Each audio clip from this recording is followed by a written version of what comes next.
Hey guys, எல்லாருக்கும் வணக்கம். நான் உங்கள் சந்தோஷ் எஸ்கே வில்லேஜ்லேருந்து பேசுகிறேன். ஸோ இதுக்கு முன்னாடி ஒரு வீடியோ அப்லோட் பண்ணியிருப்பேன். அதில் வந்து நம்ம யூடியூப் சேனல் வீடியோஸ்லாம் பார்த்துட்டு ஒரு ப்ரோ நம்ம பண்ணைக்கு நேர்லேயே பார்க்க வந்தார் அப்படின்னு அப்லோட் பண்ணியிருப்பேன். ஸோ அதே மாதிரி ஃபஸ்ட்டு ஒரு பெட்டியை காமிச்சேன். அதுக்கப்புறம் ரெண்டாவது அந்த பெட்டியை நம்ம பார்க்க போகிறோம். அதாவது வீக்காக இருந்த பெட்டி அதை எப்படி டெவலப் பண்ணுறதுன்னு ஒரு வீடியோ ஒன்று போட்டிருந்தேன் கிட்டன்ஸாக. ஸோ அந்த பெட்டியை ஓப்பன் பண்ணி பார்க்குறோம். ஸோ வாங்க அது என்ன ஆச்சு அப்படின்னு பார்ப்போம். ஏன்னா நானும் இந்த பெட்டியை பார்த்து கிட்டத்தட்ட 2-3 வாரம் ஆச்சு. கொஞ்சம் பிஸி ஆகிட்டேன், திருவிழா அது இதுன்ட்டு. ஸோ வாங்க வீடியோக்குள்ளே போகலாம். இல்லை, ஸோ அதனால் ஃபீட் வைக்கிறது சின்ன பூச்சி செத்துக்கிறதுன்னு. இதில் என்ன ப்ரோ வைக்கிறது? இதில் தான் சுகர் ஃபீட் வைக்கிறது. இவ்வளோ பூச்சி செத்துக்கிறது. இதெல்லாம் எதனால சாகுதுன்னே தெரியல. நோய் வந்ததுனால தான் உலகம் சாகுது. இல்லை பூச்சி இல்லை பாருங்க, ஓடிடுச்சு. ஒன்று தான் இருக்குது. சுத்தமாக இந்த பெட்டியே போச்சு.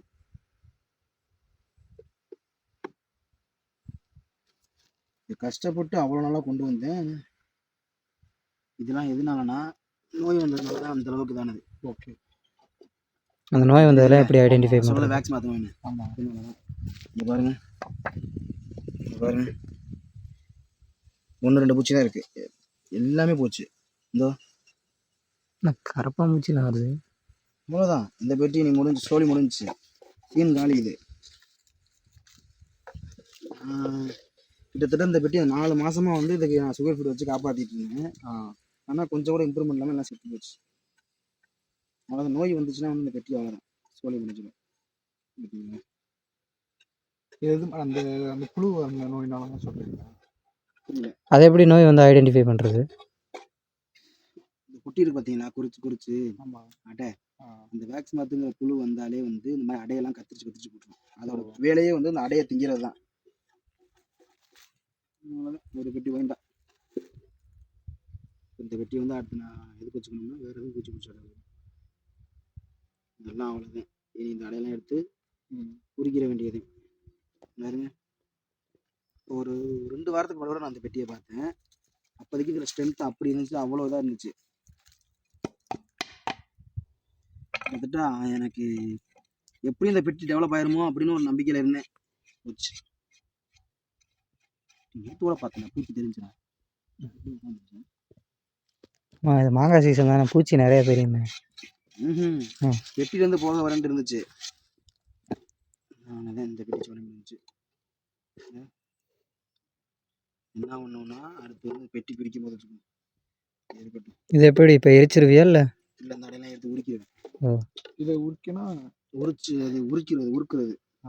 மெழுகு தண்ணியில் போட்டு உருக்கி அதில் அந்த சில இது செய்யலாம்.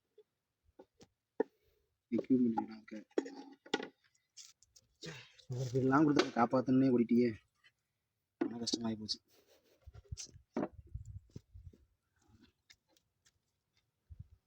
ஓப்பன் கேட் எங்கே இருக்குது? அதுக்கு கீழே போகிற அடி.